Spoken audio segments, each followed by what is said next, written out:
Now I'm just going to show you the backside or inside of this area of the machine. This right here is your presser foot, and it's in the up position right now. Underneath it right here we have the feed dogs.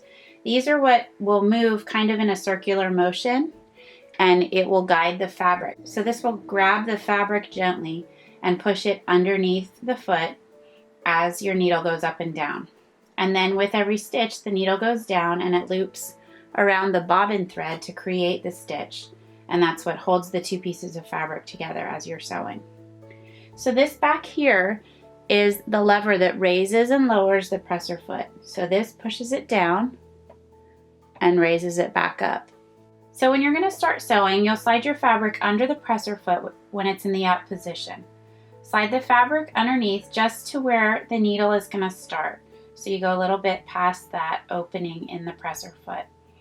So you have your fabric right here, and this raw edge is lined up with your seam allowance marking. So then you take this lever and you lower the presser foot, and that's secure. It's holding the fabric tight at that point. So then when you push the foot pedal and your stitch is selected, it will begin sewing, and you can see it pulling the fabric back on its own.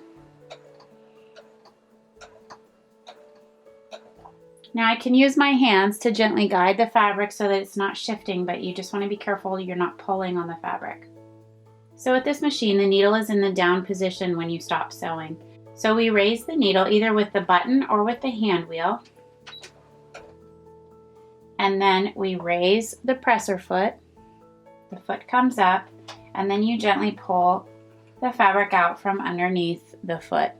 Then you can clip your threads or use your thread cutter to cut the threads. Then when you're ready to start sewing again, you want to make sure that you have your upper thread threaded through the presser foot so that it's coming out the back underneath the bottom, just like that. Now let's take a closer look at the throat plate area of the sewing machine. Underneath the presser foot, you have this area here.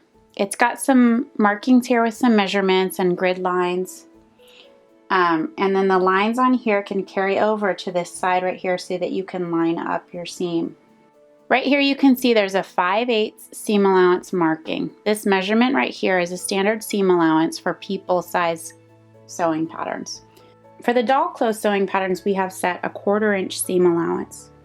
So there is a 1/4 inch marking on the back side of the machine right here, and it lines up with a 1/4 inch mark right up here on the front. So as you guide your fabric through, you can stay lined up with the 1/4 inch markings.